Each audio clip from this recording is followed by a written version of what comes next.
सुप्रभात। मैं जगेंद्र राणा। आज एक धार्मिक विषय पर चर्चा करते हैं और विषय है लंका दहन। लंका दहन देखिए, सत्य गुणशाली परम पराक्रमी कपि कुंजर श्री अंजनानंद वर्धन हनुमान जी ने प्रभु के कार्य की सिद्धि के लिए अपने दिव्य आकार को छिपा रखा था।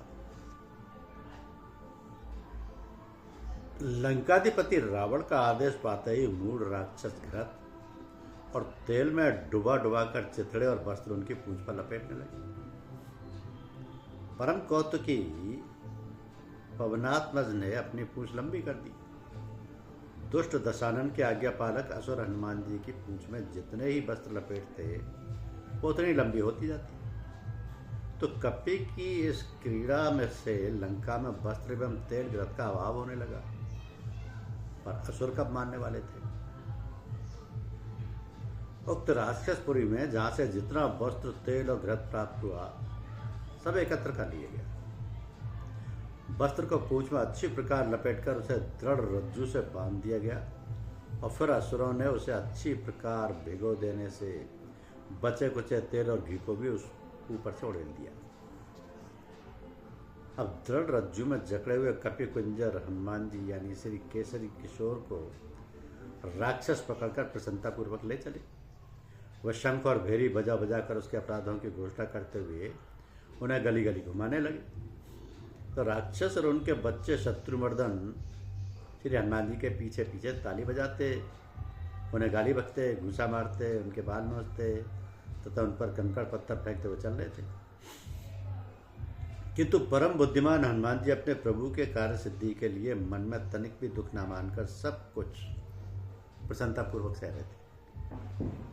उन्होंने रात्रि में दुर्ग रचना की विधि पर दृष्टि रखते हुए उस नगरी को अच्छी प्रकार नहीं देखा था और अब वे रावण प्रदत्त इस दंड से राक्षसों की विशालपुरी में विचरते हुए उसे भले भांति देखने लगे। तो इस प्रकार उन्होंने अनेक अद्भुत विमान, सुंदर चबूतरे, घनीभूत गृह, पंक्तियों से घिरी हुई सड़कें, चौराहे, छोटी बड़ी गलियां, घरों के मध्य भाग, गढ़ द्वार एवं प्रख्यात राक्षसों के आवास आदि सब महत्वपूर्ण स्थान ध्यानपूर्वक देख लिए। राक्षसों ने हनुमान जी को बांधकर लंका में सर्वत्र घुमाया और जी भर कर उनका तिरस्कार किया। तो पीछे प्रमुख चौराहे पर आकर सब हनुमान जी को घेर कर खड़े हो गए। चारों ओर हर्षोल्लास की ध्वनि होने लगी। उसी बीच रावण के एक प्रमुख वीर ने पूंछ में आग लगा दी। अग्नि प्रज्वलित हुई और राक्षस राक्षसियां सब हर्षातिरेक से ताली पीट पीट कर नाचने लगे। अब बल बुद्धि निधान हनुमान जी के उद्देश्य की पूर्ति हो गई। अब उन्होंने अपना आकार छोटा कर लिया। बस असुरों द्वारा बांधा गया बंधन ढीला पड़ गया। श्री पवन पुत्र बंधन मुक्त हुए और फिर उन्होंने वृद्धकार रूप धारण कर लिया। उन्होंने वेग पूर्वक अपनी पूंछ घुमाई थी कि राक्षस सहमे, किंतु रुद्रांश जने उन्हें अपनी पूंछ से ही मारना आरंभ किया। तो हनुमान जी की पूंछ का आघात वज्रपात के सदृश हो रहा था।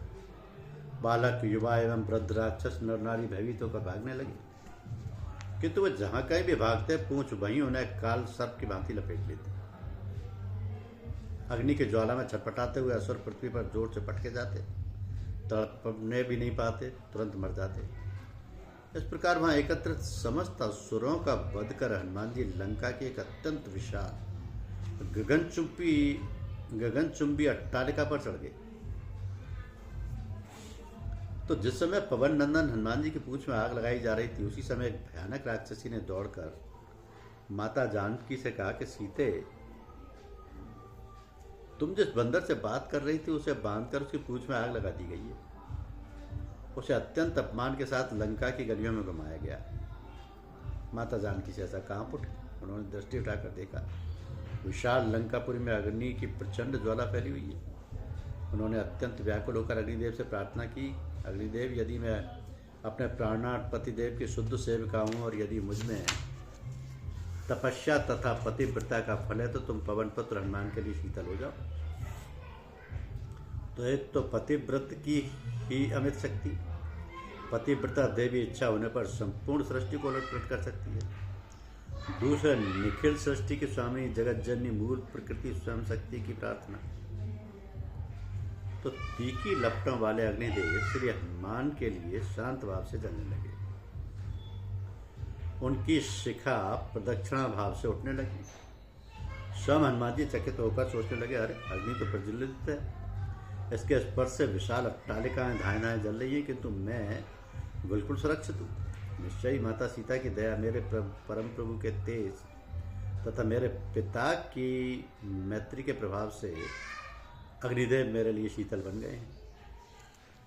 जय श्री राम। उस विशाल गगनचुंबी अट्टालिका में आग लगाकर भयानक मूर्ति हनुमान दूसरे महल पर कूदे।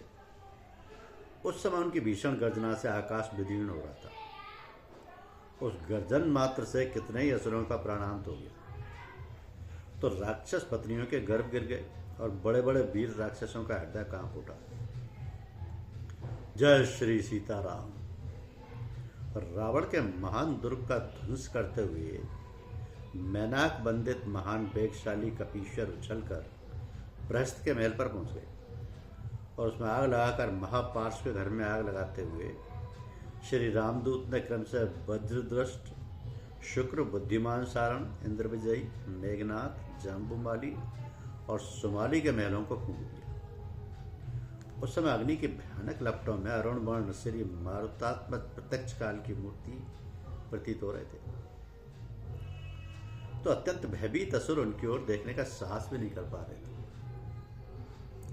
अमित वेगशाली कपीश्वर में अद्भुत स्फूर्ति थी। वे एक महल पर जाकर अपनी प्रज्वलित पूंछ से इसके आंगन, द्वार और वातायनों में प्रवेश कर इतनी शीघ्रता से आग लगाकर दूसरे महल पर कूद पड़ते कि विश्वास करना भी कठिन था। यहाँ एक ही हनुमान जी हैं। राक्षसों का सर्वत्र सभी महलों पर मरकटाधीश श्री हनुमान ही आग लगाते हुए दिख रहे थे। तो इस प्रकार हनुमान ने अत्यंत शीघ्रता से रश्मि केतु, सुदृढ़ शत्रु, वसुकेण, दृष्ट राक्षस, रोमेश, रणोमरान, ध्वजगिरी, भयानक विद्युज्य, हस्तमुख, कराल, विशाल, शोणिताक्ष, मकरास, नरांतक, कुंभ, दुरात्मा, निकुंभ, यज्ञशत्रु और ब्रह्मशत्रु आदि समस्त प्रमुख राक्षसों के भवन तथा अश्वशाला, गजशाला, अस्त्रागार, सैन्य शिविर आदि में आग लगा दी। उसी समय अपने पुत्र के कार्य में सहायता करने के लिए पवनदेव तीव्र गति से बहने लगे। इस कारण आग और भी अधिक प्रज्वलित हो गई। सोने, चांदी तथा रत्नों के महल पिघल पिघल कर बहने लगे। लंका के स्त्री पुरुष और बालक वृद्ध सभी असुरों में त्राई त्राई मच गई। लाखों असुर इस अग्निदाह से ही काल के गाल में चले गए। किसी को कुछ सूझ ही नहीं रहा था। सबको अपने प्राणों के डाले पड़े थे। अन्न, वस्त्र, आभूषण, गज, अश्व, खच्चर इत्यादि जहाँ के तहाँ अग्नि में जल रहे थे। अपने प्राणों के सम्मुख उनकी चिंता कौन करता। अनाथ और असहाय की भांति रावण की लंका प्रचंड अग्नि में धाएं धाएं जल रही थी। पशु, स्त्री, बच्चे चीत्कार कर रहे थे, पर त्रिलोक विजयी असुर कुछ नहीं कर पा रहे थे। सर्वथा अवश्य और निरुपाय थे। वे उधर जिन घरों में अग्नि कुछ शांत होती, मारुत नंदन उसमें पुनः अग्नि प्रज्वलित कर देते। वे लंका को उलट पलट कर जला रहे थे। अपने दुर्लभ अलौकिक भवन को जलते देखकर दशग्रीव का हृदय कांप उठा, पर अपना मनोगत भाव छिपाते उसने राक्षसों को आज्ञा दी, वीरों, इस अधम बानर को पकड़कर उसके टुकड़े टुकड़े कर दो। अब स्वामी का आदेश प्राप्त कर मेघनाथ आदि वीर शस्त्र धारण कर एकत्र हुए, किंतु वे किसे पकड़े। वो जिधर जिस अट्टालिका पर दृष्टि डालते उन्हें उधर उसी अट्टालिका पर हनुमान जी का काल तुल्य भयानक मूर्ति दिख पड़ती। हनुमान जी ने अपनी वज्र तुल्य प्रज्वलित पूंछ लंबी की, बस कितने ही वीर उससे झुलस गए। कितने उस पूंछ के आघात से ही व्याकुल होकर गिर पड़े। प्रबल, प्रभंजन और भयंकर ज्वाला असुर वीर कुछ नहीं कर सके। उन्होंने रावण के सम्मुख अपनी व्यवस्था व्यक्त की। तो रावण के बस में लोकपाल और यम थे। उसने उन्हें भेजा। लंका दाहक श्री हनुमान जी ने यम को तो अपने मुंह में रख लिया और लोकपाल उनकी पूंछ की साधारण चोट भी सह ना सके, वे प्राण लेकर भागे।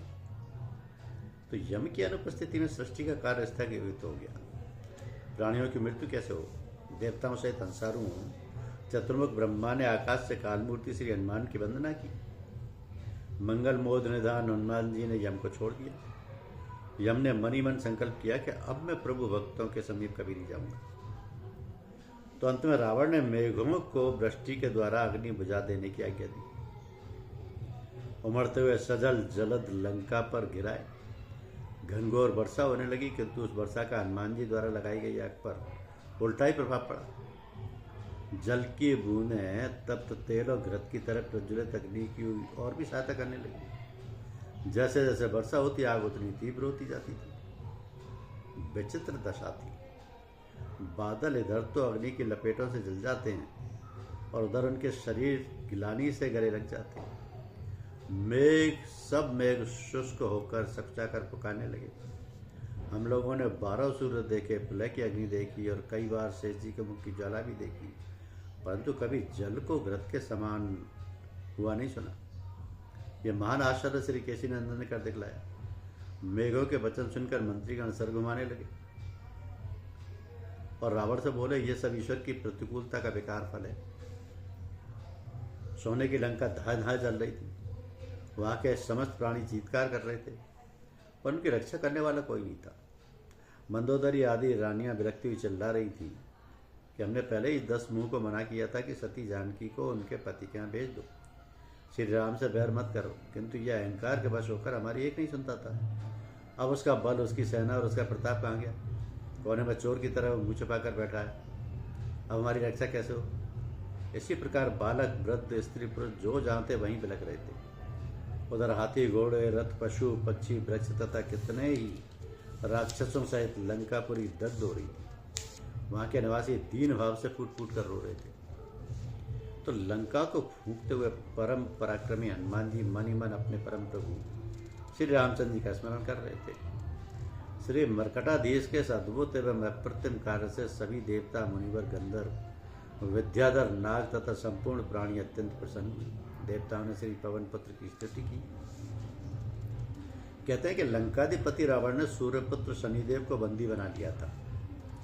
उस बंदी ग्रह की 4 दीवारी हनुमान जी के पैर के आघात से टूट कर गिर गई। हनुमान जी ने शनिदेव का दर्शन किया और उन्हें रावण की सारी करतूत बता दी। शनिदेव ने मुक्तिदाता श्री हनुमान जी को आशीर्वाद देते हुए कहा, अब लंका का सर्वनाश निकट है।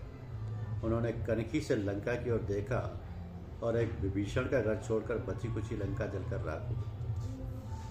अतुलित बलशाली श्री पवन कुमार ने जब देखा कि सारी लंका जल रही है, यहाँ के सैन्य केंद्र, युद्धोपयोगी उपकरण तथा वाहन आदि नष्ट हो रहे हैं, यहाँ के लोग आतंकित, भयभीत और त्रस्त हो गए हैं, तब उन्हें माता सीता की चिंता हुई कि विभीषण का घर तो मैंने बचा लिया, किंतु माता सीता पता नहीं कैसी। यदि कहीं भूल से अग्नि की ज्वाला में श्री पवन देव कहाँ फटे।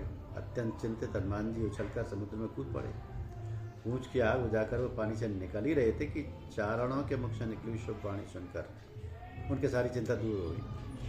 महात्मा चारण कह रहे थे कि पवन पुत्र हनुमान जी ने सोने की लंका में आग लगाकर बड़े दुस्साहस का कार्य किया है। घर में से भागे हुए राक्षसों, स्त्रियों, बालकों, वृद्धों का रुदन और चीत्कार सारी लंका में छाया हुआ है। पर्वत की कंदरों, अटारियों, परकोटों, सैन्य स्थलों, गुप्तगारों और नगर के प्रमुख द्वारों सहित समूची लंका जलकर भस्म हो गई। किंतु अत्यंत आश्चर्य की बात है कि श्री राम वल्लभा सीता पर आंच नहीं आई। यह है लंका दहन। धन्यवाद, शुक्रिया।